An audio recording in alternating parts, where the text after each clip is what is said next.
frenemy, enemy. All these neck just wanna be a mini me. All these neck just wanna be a mini me. All these neck just wanna be a mini me. Frenemy, enemy. All these neck just wanna be a mini me. All these neck just wanna be a mini me. All these neck just wanna be a mini me. Frenemy, enemy. All these neck just wanna be a mini me. Hi guys, ArchieLuxury on the Paul Pluta channel. Today I'm doing paid review 21QA119. And before we do this paid review, let's do a quick wristwatch check. Rolex Submariner. Rolex Submariner date. This is the new 41 mil. Absolutely love this watch. Okay, let's jump into the review here. Hi Arch, first of all, hats off to you for being a pioneer with arrows on his back within the timepiece collector community. You are truly the first in so many important topics of watch collecting, which your viewers deeply appreciate. I truly think you have helped the watch collecting starters to avoid extremely heavy and costly mistakes. I started appreciating mechanical watches during my high school years in the early 80s. After many years of enjoying automatic pieces from multiple brands, Breitling, Omega, Hoya, Zenith, JLC, Tudor, Longines, Seiko, JDM, Bell & Ross, Maurice Lacroix, Ball, Baume & Mercier and Hamilton. Now I want to move on to only purchasing Rolex, selected Pateks, and limited Grand Seiko. When it comes to regular watches, I like to limit to 12 pieces in one piece from each brand strategy. When it comes to Safe Queens investments, I just want to focus on Rolex, Patek and Grand Seiko, just the coveted pieces. My thinking is that just like you have a little bit of 401k, some real estate investments, precious metal, about 10%, perhaps some art. Similarly, I would like to set aside 20% to investment pieces. I'm not into vintage pieces, so these will be mostly steel stunners, as you put it, with few selected precious metals here and there. My goal is to take the total timepiece investment to $1 million US. What are your thoughts on acquiring modern Rolex timepieces as part of the new asset diversification strategy? I'm happy to come on your live stream as a guest, or you can use this topic as one of your regular videos. Your choice. If you decide to invite me to your live stream, then please just refer to me as ArchieLuxury Fan NYC. And he sent me his Chrono 24 valuation, which says his collection is worth 764,000 US macaroonies.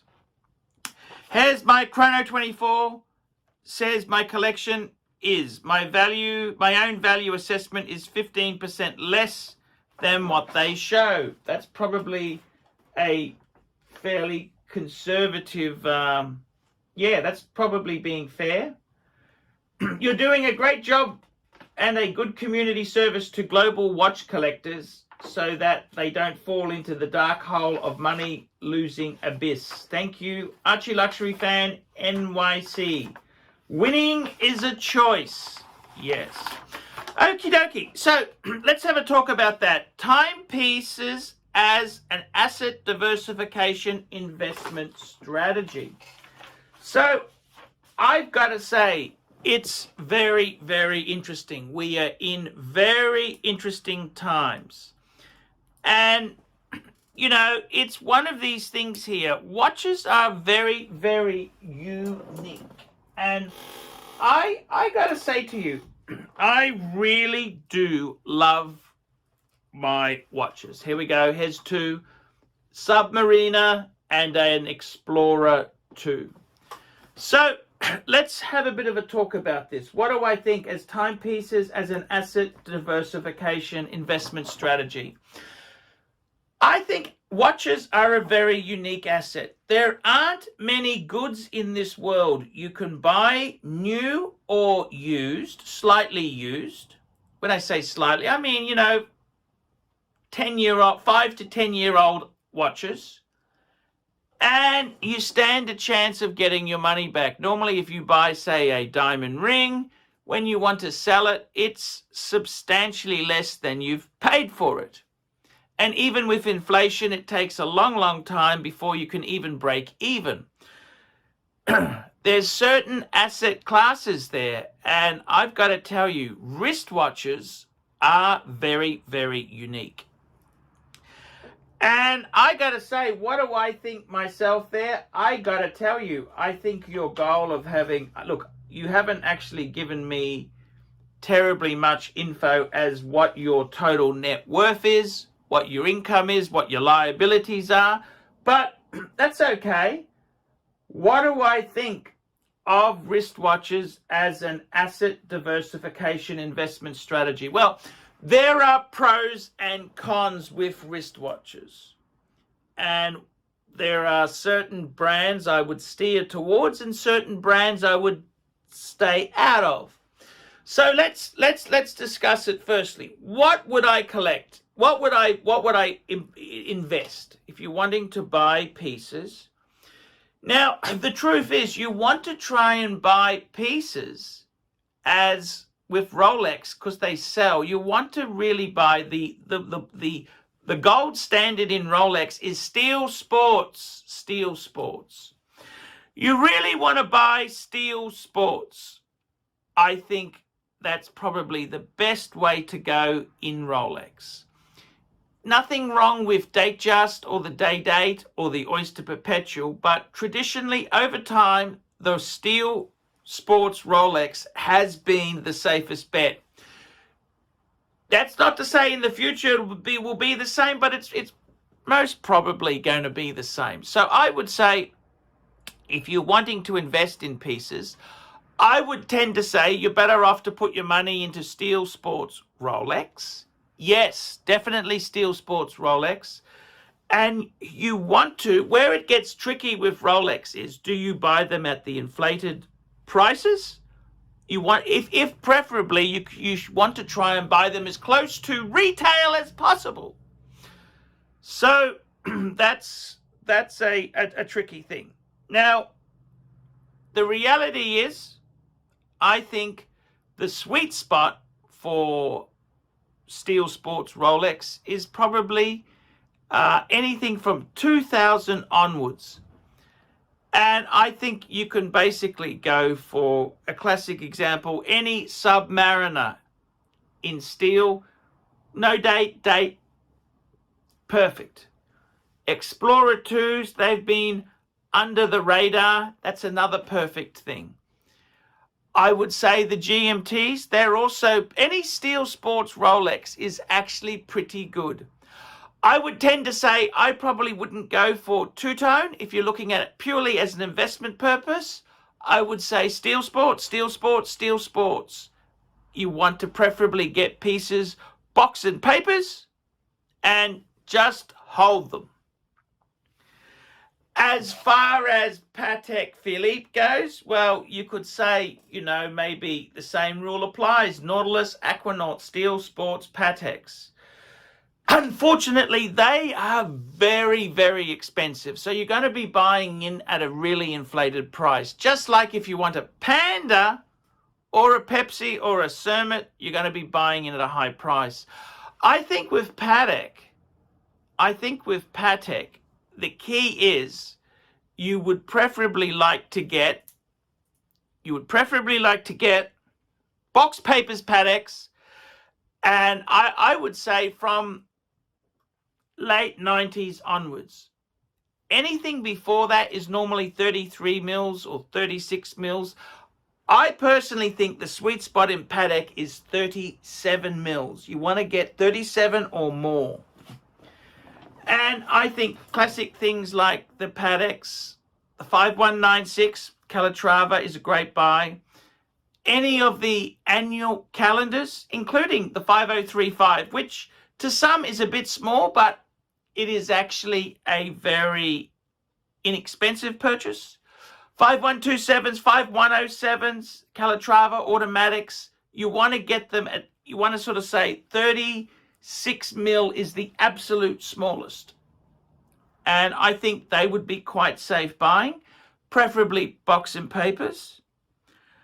I would say what I would avoid is the hype brands. Cartier, a fashion brand, which they kind of bring them out for the new season. I would tend to say Cartier is too risky. I would tend to say Panerai is another brand that is risky. I would say with Vacheron, be cautious. If you can buy a Vacheron cheap, and I've certainly seen second gen, the overseas, I think the second gen, if you can buy it very, very cheap, you can't do badly. It all depends on what you buy them for. The best advice I can give you in a nutshell is to buy the icons. I think the iconic models generally are the ones that people always want. For example, the Omega Speedmaster Man on the Moon, the Jaeger-LeCoultre Reverso, that is a classic iconic watch. That's what I would do. Pick the icons. Now, seriously, the best advice is Patek and Rolex. Those are the two brands that, in my opinion, the market always wants. Rightly or wrongly, Patek and Rolex. So I would tend to say I wouldn't necessarily invest in platinum Daytonas or solid gold pieces because there's such a high piece, such a high value piece. I think you're better to have more pedestrian pieces. Milgauss Steel, Explorer 2, GMT, Submariner, Deep Sea, Sea Dweller, that sort of pieces there, a lot of those would be very easy to sell off. Now, I got to be honest with you, the beauty of these watches is they are an international hedge. Watches are an international commodity, whether it's Australia, the United Kingdom, the US of A, or Europe. It's a wanted commodity. So if one currency dips, these pieces have an international marketplace. The beautiful thing with watches is they're so easily transportable. You can wear it through customs. And, you know, in the case of a Patek, say a perpetual calendar, you could wear in $100,000 watch and nobody is really any the wiser. Try doing that with a couple of bars of bullion in your briefcase. It's not that easy. Also, cars, you know, in the world of cars, classic cars, left-hand drive, right-hand drive, special market versions, it's very complicated and they're not easy to transport. A motor car is, you've got to put it on a ship. It's expensive to transport around the world. It also has got title, and watches are such a key component. In fact, if you wanted to be off ledger, where would you put your money? Watches are something that you can sneak and you can be very low key with a really substantial collection. If you are suffering or think you're going to get divorced, it could be a great way to hide money until you need it. It could also be a great way to leave one country and go to another. It could also be a great way if you wanted to exit out of one country. You could theoretically put everything into a briefcase, go to Hong Kong, which is a no tax country. You don't have to pay duty. So you could technically turn up with 100 watches in your briefcase and off you go. You could sell them, trade them, put them in the safe, deposit box. You could do anything you wanted with them. So wristwatches themselves there, I think, are a fantastic commodity. They are wanted. They are very precious, and they've got some intrinsic values that other commodities don't have. Diamonds, for example,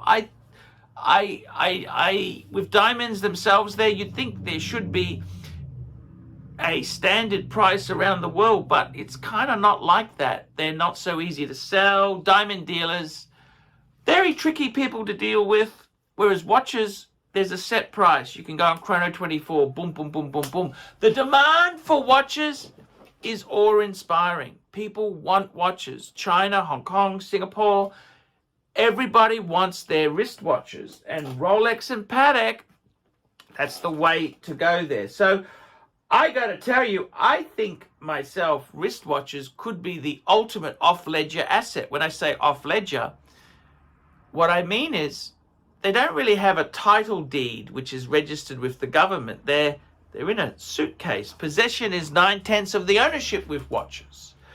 And this is a unique asset class. The negative is you can't, like a motor car, you could borrow against it very easily. With watches, you'd have to offer the watch as security to get finance against it, like AKA pawn shop or loans like that. And they generally pay you a lot less. They'll loan you a lot less than the said items are actually worth. So I've got to tell you, in all honesty, I really do think wristwatches are a great off-ledger asset for whatever reason. For whatever reason. Maybe you don't trust the government. You don't trust the world. You want to do it. You've got your own right in capitalism to buy whatever the fike you want. So I got to be totally honest with you. I think if you buy the right stuff, you could do incredibly well. The problem is, where it gets tricky is, okay, so I've said Rolex, Patek. The Pateks that are very wanted, the Aquanaut, the Nautilus, they're so inflated to buy. The Rolexes that are really wanted, Pandas, Hulks, Kermits, Pepsi, the Batgirl, they're selling for massive premiums. So it is a bit of a minefield. But if I was to wanting to put, okay, let's have a look at this. What would I put if you wanted to put $100,000 away? What would I put away if you wanted to put 100,000? I would say, okay, let's pick one Patek. 5196 would be perfect, or a 5127, absolutely perfect, simple Calatrava. Then you'd say, okay, we want to have a Submariner. Date, no date, 40 mil or 41, doesn't matter. Grab one of those. I'd grab a Explorer 2 because they're actually quite good value. I'd probably buy the one that's not wanted, which is the black at the moment. That's less valuable than the Polar. Milgauss, that's a great piece. Air King, Explorer 1s, any of the Yacht Masters, which is Steel Yacht Masters would be great. So there's a number of watches, a complete spread. That's where I'd put $100,000. Now, is it going to go up or down? Well, those watches there themselves, it's a pretty good spread. You've got some watches that are easy to cash out. I think if you had 100,000, you're better off to have a larger number of pieces than, say, have one platinum Daytona or a platinum day-date with diamond dial. I think you're better off to have a number of less expensive. And I would seriously say with Pateks, don't write Patek dress watches off just yet. I seriously believe they're actually quite low, okay? With all the prices rising, Patek is a great brand. You may see pieces which were bargains for so long rise. And that is the best two brands in the world, Rolex and Patek Philippe. They are the best brands in the world. They are the most sellable. So I would have no qualm in investing in those two brands. So that's exactly what I think the way to go about it is. Rolex and Patek, I would say kind of a cutoff date, 2000 onwards, 20 up to 20 years old. You know, I think that's kind of, because when you get into vintage, people, you know, it's got a whole lot of other can of worms. You need another layer of expertise. But I think generally speaking, anything from the last 20 years would be, 20 to 25 years would be good investing, good pieces to stock up on. And yeah, so there you go, guys. This guy here is an interesting guy. I'm going to see if I can do a show with him. He's quite an interesting guy. So, guys, what do I think of timepieces as an asset diversification investment strategy? 100%. 100% support it. 100%. Okay, guys, that's today's little talk. Like, subscribe, tell your friends. Remember, I can't survive on Google Ads alone. I really do need your help. Please get a paid review done, $50 US. Look down below in the description to organize that. And guys, I also, Patreon, sponsor me on Patreon. It really helps. It really helps because I can't survive on Google Ads alone. Okay, guys, I will see you in the next one. Hi guys, ArchieLuxury, and who do I recommend in America? In America, who do I recommend for quality pre-owned wristwatches? David SW, David SW, David SW. Go to davidsw.com. He is the best, the greatest pre-owned dealer in all of the United States of America. David SW, David SW, David SW. Like, subscribe, and tell your friends, and don't be afraid to get a paid review. $50 US for a paid review. It helps me stay full-time on YouTube, and I will see you in the next one. $50 US paid review. I can't survive on Google Ads. I need your support. And guys, you could also sponsor me on Patreon. Patreon allows you to pay as little as $1 a month to keep me on YouTube. Hey guys, ArchieLuxury. Who do I recommend for watches in Brisbane and Sydney? Vintage Watch Co. That's correct. Vintage Watch Co. in Brisbane Arcade in Brisbane and the Strand Arcade in Sydney. Vintage Watch Co. Brisbane and Sydney. Ronnie, I've known him since the late 90s. Ronnie is a top bloke. Luke is a great guy. Vintage Watch Co. That is who I recommend in Australia. Check out Vintage Watch Co. and the guys' amazing range of watches. They also do service and repairs. Vintage Watch Co. That is where the Pontiff goes. You know, some of my Patek's came from Vintage Watch Co. That's right, guys. Vintage Watch Co.